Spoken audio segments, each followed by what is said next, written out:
That's how long Leo watched a raccoon rinse a sugar cube before he could say one sentence in English. It was not cotton candy. The raccoon was very dedicated, and the sugar cube was dissolving slowly. It was meditative. You missed your language exchange call. You sat there, phone in hand, muting and unmuting the mic, and then you opened a video app and disappeared. The raccoon needed my emotional support. His little hands were working so hard. Did the raccoon need you for 45 minutes, Leo? After the raccoon, there was a man building a tiny pizza oven from a soda can. For 20 minutes. His craftsmanship was inspiring. I couldn't look away. And your partner sent you 3 messages. The last one said, "Are you okay?" I typed, "Fine, just tech issues." Tech issues. Your tech was fine. Your courage was not. That line hurts, because it's true. Hello, everyone. Welcome to the English Corner, your daily dose of effortless English. I'm Tina. And I'm Leo, proud owner of 23 pairs of novelty emotion socks that I never wear. They just live in a drawer, witnessing my poor life choices. Today, we're talking about something that might feel uncomfortable: how to talk about your feelings in English, especially when "I'm fine" feels like the only safe answer. I'm already reaching for my socks. Maybe the anxious avocado pair will help. They have a sweating avocado on them. Very relatable. You don't even know where those socks are. They're probably behind your cactus. You leave Prickles out of this. My emotional support cactus has been through a lot. He doesn't need this negativity. Prickles gives terrible advice, and we'll get to that. But seriously, Leo, you had a plan. You were going to say something real to your language partner. What happened? So, I scheduled a video call with my language exchange partner, Maria. She's very kind. We usually talk about simple things: weather, food, films. But last week, I had a tough week. I was feeling heavy. Not sad exactly, just gray. And I thought, this week, I'll be honest. I'll tell her I'm not just fine. I even practiced a sentence. To be honest, I've been feeling a bit blue this week. That's a good sentence, simple and true. Blue is a soft, honest word. Yes, but when the call connected and I saw her face, my stomach dropped. I thought, what if she asks more? What if I can't explain? What if my English sounds stupid? So I panicked. I said, "Hello? Can you hear me? I think the audio is broken." I muted my mic. I wasn't even sure if it was broken. I made it broken in my head. Classic panic. The brain invents a technical problem so you don't have to face a real one. Then, to calm down, I thought, I'll just watch one video for 2 minutes. I opened my favorite video app. The first video was a raccoon washing a sugar cube in a stream. Very gently, very focused. I watched the whole 12 minutes. Then I saw a recommendation. A man building a tiny pizza oven from a soda can. That was 20 minutes. After that, there was a compilation of dogs sliding on ice. I lost track of time. When I looked up, 45 minutes had passed. Maria had texted me, "Are you okay?" The screen froze. I replied, "Fine, just tech issues." So your whole plan to be honest became a raccoon video marathon, a tiny pizza, sliding dogs, and a lie about tech. How did you feel after? I felt terrible, and also relief that I didn't have to talk. It was easier to hide. That's the trap. Relief now, regret later. But Leo, what if "I'm fine" isn't a lie? What if it's just a bookmark? A bookmark? Like you're not closing the book, you're just holding the page? Exactly. You're holding the page until someone you trust can read it with you. You didn't say, "I'm great." You just gave a placeholder. The problem is, you never opened the book later. You kept that page folded forever. That's a new way to think about it. So I wasn't lying completely. I was just pausing the truth until I was ready? Yes. and the word actually can help unlock it. Actually, I wasn't fine that day. It signals a truth following a delay. I like that. Maybe I can still tell Maria someday. Not the whole raccoon story, but just, actually, I was feeling down. Exactly. Now, the tiny habit I want you to try this week, and all the listeners, is to choose one person, maybe a friend, maybe even a chatbot, and text them one sentence starting with, "To be honest, I've been feeling a bit." Even if you don't send it, practice typing it. A dress rehearsal for feelings. I can do that. But what word do I put after? I only know basic ones like happy, sad, angry. Good question. English learners often feel they need a huge emotional vocabulary, but you don't. You need just a few more words than fine. Words like off, blue, overwhelmed, anxious, content. And the sentence starters make it safe. So I don't need to give a long explanation. I can just say, to be honest, I'm feeling a bit off today. Perfect. And if the person asks why, and you don't know or don't want to explain, That's my fear. What if they dig deeper? then you use the second starter. I'm not sure how to explain it, but that gives you permission to be vague. No one expects a full diagnosis. So I'm just sharing the weather inside my head, not the whole forecast. Beautiful. And the weather can be cloudy. It doesn't need to be a storm. My weather that day was partly cloudy with a chance of anxious avocados. Speaking of which, I found my overwhelmed ostrich socks this morning. They have an ostrich with its head in a sock drawer. That was me. You brought the socks. Of course. But let's go back to that moment when you opened the video app. Describe exactly what you watched. I want listeners to see why we hide. Okay, so after the raccoon, there was a man building a tiny pizza oven. He cut a soda can, made a little fire with a lighter, and baked a pizza the size of a coin. He added a basil leaf. It was therapeutic. Then the dogs, sliding on ice, they looked so confused, their legs going everywhere. I was hypnotized.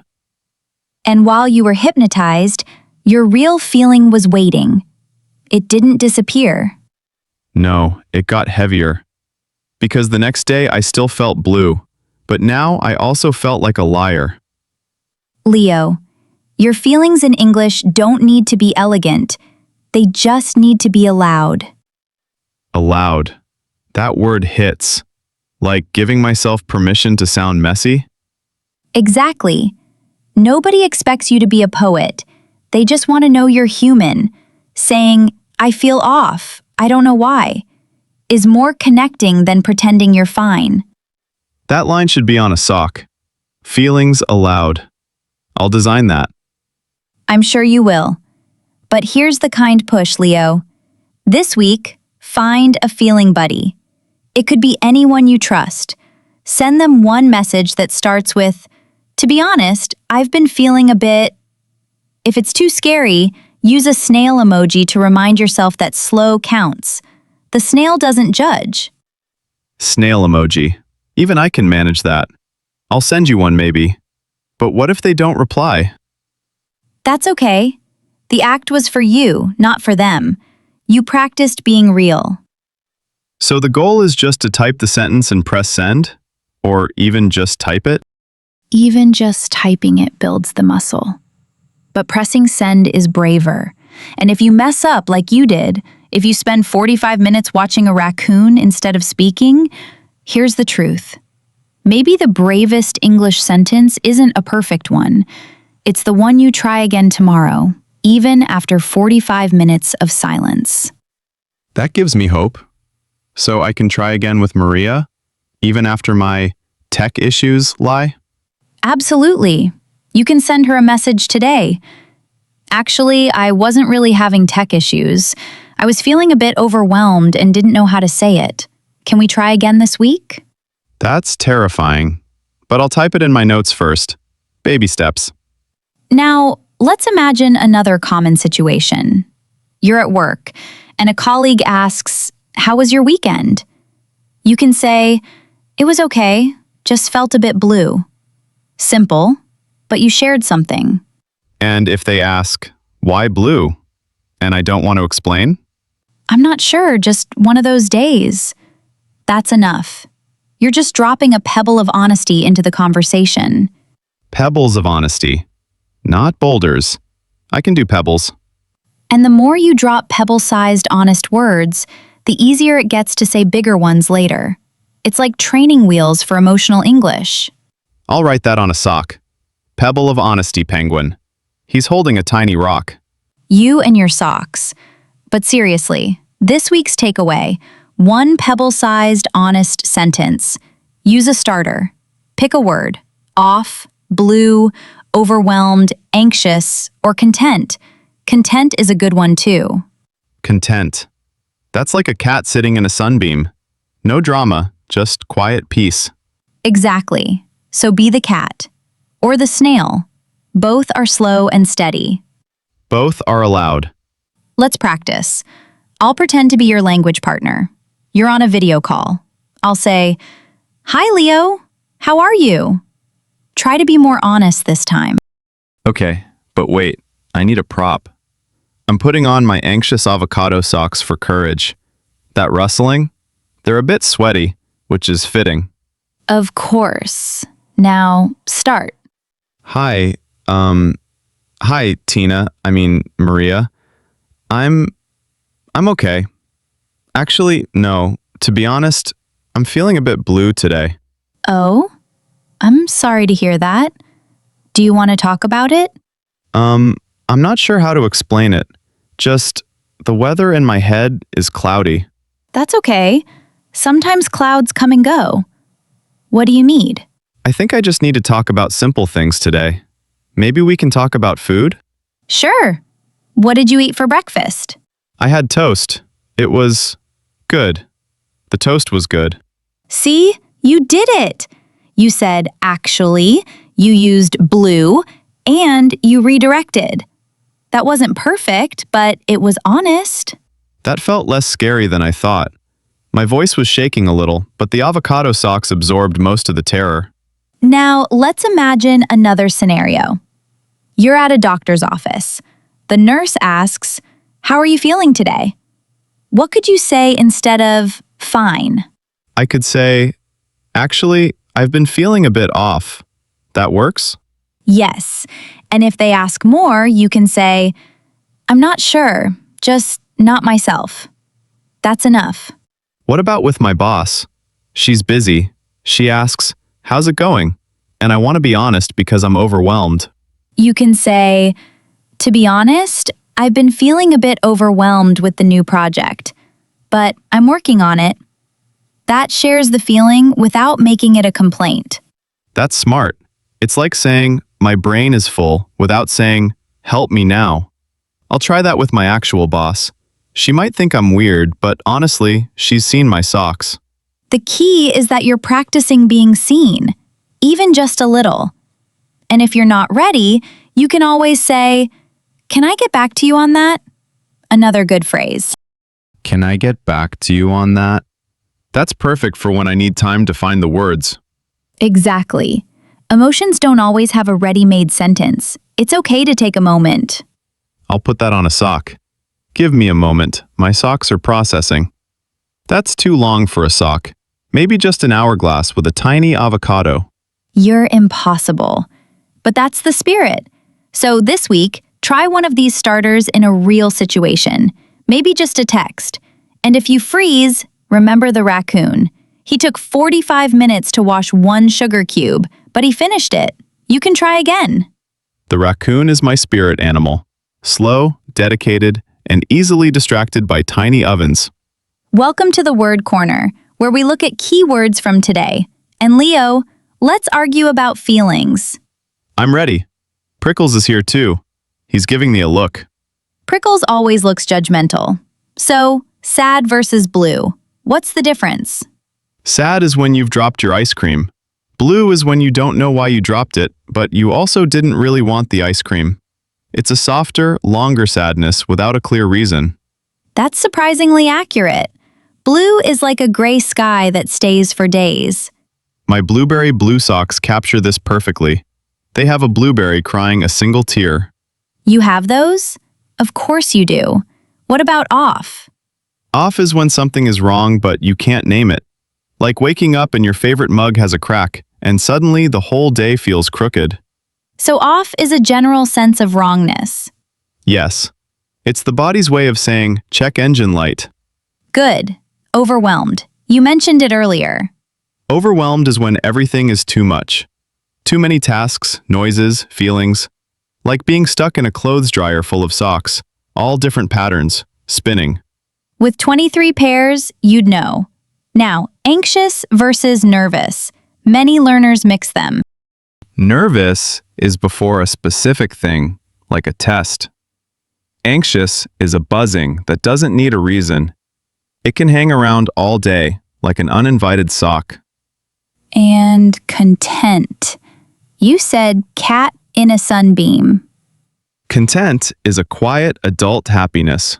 It's not dancing joy. It's more like, this is nice. I'm okay right now. Prickles is always content. He just sits there, asking for nothing, giving terrible advice. What advice did he give you today? He said, if Maria asks, tell her your socks are sad. That's a real feeling. That is terrible advice. But finally, what's a sentence starter? A phrase that opens the door before you say the hard thing. Like, to be honest, or, actually, it's a runway for your feelings. Perfect. That's our word corner. Now let's soften some harsh phrases. Here are 4 harsh ways we hide and kinder alternatives. Let's hear them. Harsh. I'm fine. When you're not. Kind. Actually, I'm a bit off today, but I'll be okay. Harsh. Don't ask me that. Kind. I'm not sure how to explain it, but I've been feeling a bit blue. Harsh. Nothing's wrong, just leave me alone. Kind. To be honest, I'm feeling overwhelmed. Could we talk later? Harsh. I'm not happy, but I can't explain. Kind. I'm feeling a bit low lately, even if I can't say why. Small word shifts, big emotional difference. They sound more human, and less like a door slam. That's almost all for today. We want to hear from you. In the comments, finish this sentence. To be honest, I've been feeling a bit... And if you're brave, share one tiny reason why. Let's build a list of real, small, honest moments. No pressure, just a safe space. I'll start.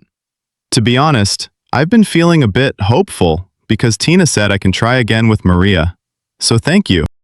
That means a lot, Leo. And for everyone, remember, maybe the bravest English sentence isn't a perfect one. It's the one you try again tomorrow, even after 45 minutes of silence. Or a raccoon video. The raccoon forgives you. And so does Prickles. Probably. This is the English Corner, your daily dose of effortless English. Take care, be kind to your feelings, and speak a little truth this week. Bye for now.